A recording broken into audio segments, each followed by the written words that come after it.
Assalamualaikum warahmatullahi wabarakatuh. Bagaimana kabarnya anak-anak? Masih semangat belajar dari rumah? Nah, ya, anak-anak harus semangat belajar. Ya.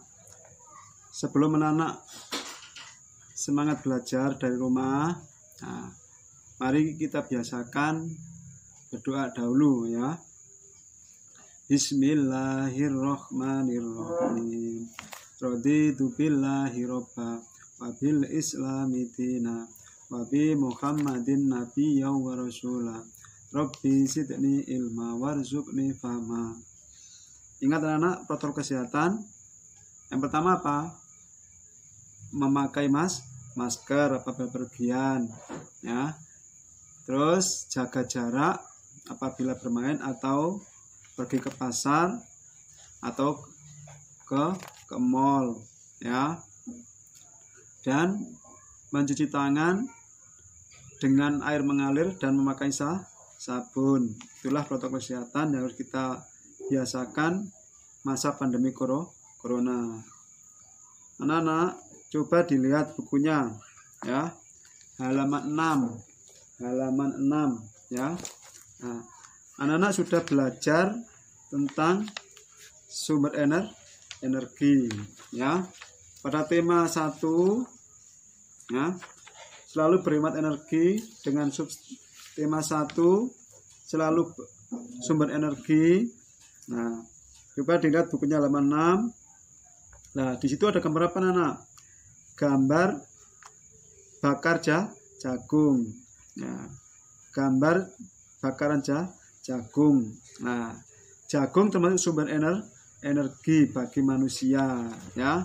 Ada yang suka dibakar, ada yang direbus, didadar. Nah, jagung adalah sumber energi. Nah, jagung termasuk sumber daya alam ya. Coba dilihat bukunya halaman 7. Nah, di situ ada bacaan ya. Ada bacaan tentang sumber daya alam. Apa sumber daya alam itu, anak-anak ya? Segala yang ada di alam ini adalah sumber daya alam. Nah, kita bersyukur kepada Allah, Indonesia memiliki sumber daya alam yang melimpah. Nah, sumber daya alam dibagi menjadi 2 anak-anak, yaitu sumber daya alam yang dapat diperbarui dan sumber daya alam yang tidak dapat diperbarui. Nah, sumber daya alam dapat diperbarui apa saja?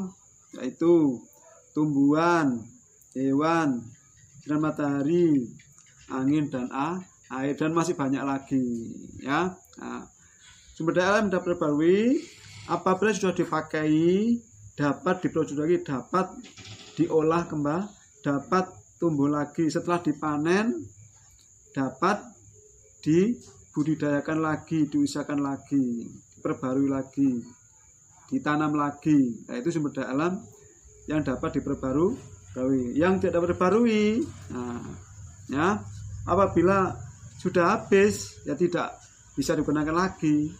Nah, itu sumber daya alam yang tidak dapat diperbarui. Contohnya, nah, ini pengalaman Pak Ya dulu, Pak Khairul dulu. Nah, dulu masih muda ya, jejaka itu Pak Ya itu ikut ambil pasir di Brantas itu, ambil pasir dipikul itu. Nah, masih melimpah sumber daya alam pasir. Nah, sekarang pasirnya Sungai Brantas sudah habis, nah, tidak bisa diperbarui lagi pasir di Brantas. Nah, berarti sudah habis, berarti pasir termasuk sumber daya alam yang tidak diperbarui ya. Nah, dari semua yang ada di alam ini adalah sumber daya alam. Nah, ya. Nah, sumber daya alam yang tidak diperbarui apa saja? Yaitu minyak bumi, emas, ya, semua barang tambang. Nah, termasuk sumber daya alam tidak diperbarui. Tembaga, ini kalau sudah dikeruk habis, nah berarti tidak dapat diperbarui. Nah, sekarang dibuka bukunya halaman 7. Nah, saya beri tugas anak-anak. Nah, anak-anak setelah membaca teks halaman 7 ya, coba dijawab Ya. Halaman 7 nomor 1. Berdasarkan teks, berikanlah masing-masing 3 contoh sumber daya alam yang dapat diperbarui dan yang tidak dapat diperbarui. Nah, ditulisnya ya. Nah, beri contoh sumber daya alam yang tidak dapat diperbarui dan diperbarui. Terus yang kedua, nomor 2, berilah 3 contoh lain di luar teks. Nah, di luar teks buku ini dicari di internet anak-anak ya, atau buku yang lain ya, buku atau dicari buku sumber daya alam yang dapat dan tidak dapat diperbarui. Setelah mengambil dari teks 3 terus mencari lagi di luar teks sumber daya alam yang dapat diperbarui 3 dan sumber daya alam yang tidak dapat diperbarui 3. Nah, terus yang nomor 3, berikanlah contoh kegiatan ekonomi yang memanfaatkan kedua sumber daya alam tersebut. Kegiatan ekonomi berarti penambangannya, pengelolaannya. Nah, ya. Kegiatan ekonomi manfaat kedua jenis sumber daya alam tersebut, misalnya nanam jagung. Nah, berarti ada penjual jagung bahkan masuk kegiatan ekonomi. Nah, membuat sentrat dari bahan jagung. Nah, ini termasuk kegiatan ekonomi. Atau yang lain, pabrik ya, pabrik baja. Nah, itu masuk kegiatan ekonomi. Dicari yang lain. Nah, terus yang keempat, tulislah pendapatmu tentang kegiatan ekonomi tersebut. Nah, apa aja dampaknya bagi kelestarian sumber daya alam tersebut? Apa yang dilakukan agar sumber daya alam tetap lestari? Nah, bagaimana cara menghemat? Nah, terus tugas selanjutnya, penggunaan sumber daya alam yang akan berdampak negatif terhadap kehidupan manusia. Nah, kalau berlebihan merugikan manusia, ya terus tutup aja. Ya, amin. Terus gambarlah penggunaan salah satu sumber daya alam yang menurutmu patut dicontoh. Nah, penggunaan sumber daya alam yang patut dicontoh. Nah, kira-kira apa? Nah, misalnya, ya, memakai sumber daya alam yang dapat diperbarui dalam kehidupan sehari-hari. Misalnya, ya, contohnya ini. Memakai bahan-bahan yang alami ya. Nah, ini termasuk memakai tempat wadah yang alami, ini termasuk kira-kira ya contoh. Terus yang kelima, keenam, gambarmu harus memuat kegiatan ekonomi yang menggunakan salah satu sumber daya alam dan usaha menjaga keberadaannya ya. Jadi menggambar penggunaan sumber daya alam. Nah, penggunaan sumber daya alam yang tidak berlebihan. Nah, ini anak tugas hari Selasa ya, tanggal 18 Agustus tahun 2020. Nah, selanjutnya anak-anak, bukunya bahasa Jawa dibuka. Nah, bukunya bahasa Jawa dibuka halaman 30, halaman 30. Nah, kocot 30. Nah, di situ jlentreake tata krama sajrone teks pacelaton. Nah, wingi wis sampean wis sinau masalah bab pacelah paton omong-omongan dialog. Nah, kita guneman kudu nganggo tata krama. Kita niki menawi omong-omongan karo sapa wae nganggo tata krama. Lah, sing diarani unggah-ungguh basa. Lah, unggah-ungguh basa iku apa? Yaiku sopan santun, tata susila, tata pranatane basa sing tujuane kanggo ngajeni wong liya. Nah, unggah-ungguh basa Jawa nuduhake kapribadiane masyarakat Jawa, nggih. Yen unggah ngguwe basane trep ateges pribadi luhur, cocok maksudnya gathuk. Nah, kosok baline yen unggah ngguwe basane ala ateges nuduhake pribadine asor. Lah saiki kaca 31. Nah, iku mirang unggah-ungguh utawa undha usuk basa Jawa. Nggih. Nah, basa Jawa iku kapérang dadi loro yaiku basa ngoko lan basa krama. Nggih. Basa ngoko lan basa krama. Nah, kapérang dadi ngoko lugu lan ngoko alus. Nah, nggih, tak baleni maneh. Basa ngoko iku kapérang saka loro yaiku ngoko lugu lan ngoko alus. Lah dene basa krama ya kapérang dadi loro yaiku krama lugu lan krama alus. Lah saiki dipratekne. Ayo. 1 basa ngoko. Nah, kapérang dadi ngoko lugu yaiku basa Jawa sing kadadian saka tembung-tembung ngoko kabeh. Tanpa kecampuran tembung krama adat apa dene krama inggih. Dadi ngoko lugu iku omongane ngoko kabeh. Nah,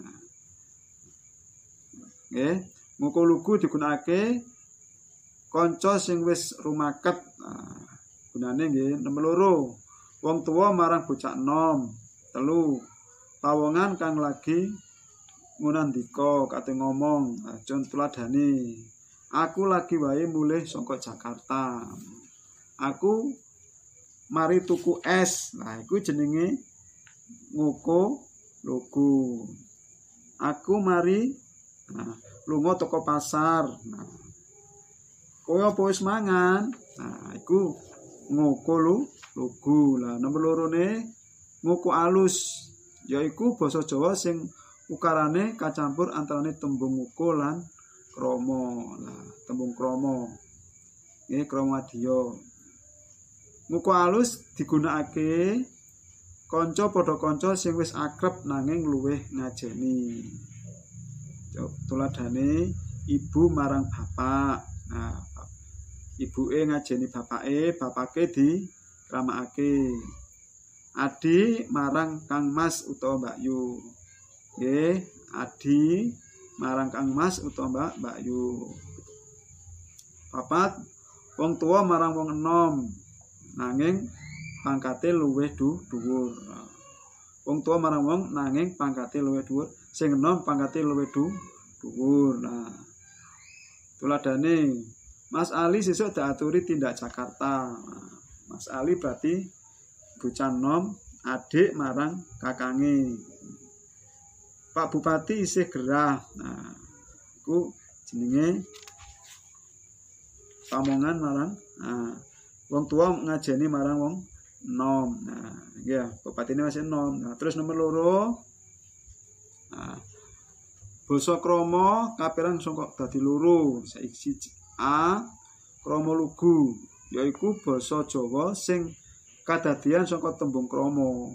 Nah, krama lugu digunakake 1, wong kang durung akrab utawa durung kulina. 2, wong sing luwih dhuwur derajate marang wong sing luwih tuwa. Nah, ya, tuladhane Pak Bayu ngertos panggenane Walanda. Nah, iki takon iki. Nomor B, krama alus. Nah, yaiku basa Jawa sing kadadian saka basa krama lugu lan tembung krama inggil. Nah, krama alus digunakake marang wong kang diajeni banget. 2, abdi marang bendoro. Nah, tuladhane Bapak Bupati tasih gerah. Nah, Bapak Bupati tasih gerah. Lah tasih iku isih. Lah gerah iku loro. Berarti tasih iki krama lugu. Nah, gerah krama inggil. Nah, ya. Iki jenenge krama alus. Nah, saiki praktekno. Nah, coba luwih cetha wacanen tek patronan iki. Nah, patronan iki wacanen tek loro. Nah, iso sampean karo ibu, karo bapak oleh. Nah, sapa yang dadi bawa, sapa dadi bimala. Ning kono ana pacelaton ya, dialog. Nah, endi sing krama nggih ngoko lugu nggih ngoko alus. Nah, ya endi sing basa krama lan krama lugu lan malus. Nah, ya pon. Nah, saiki tugase basa Jawa ngiseni nggih halaman kaca 33 jangkep pono pranyatan ing ngisor iki.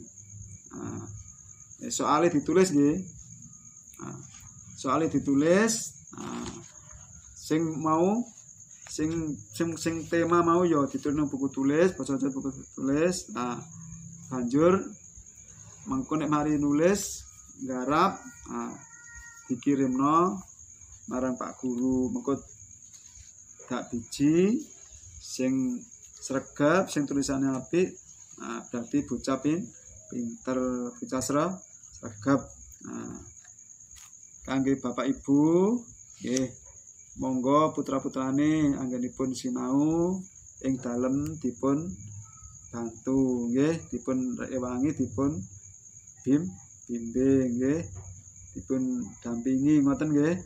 Mugi-mugi putra-putri panjenengan anggenipun sinau dipun paringi kelancaran lan dados lare ingkang pinter nggih. Mangkaten sinau saking griya, saking dalem. Mugi-mugi angsal barokah sing Allah Subhanahu wa taala. Lagi wassalamualaikum warahmatullahi wabarakatuh.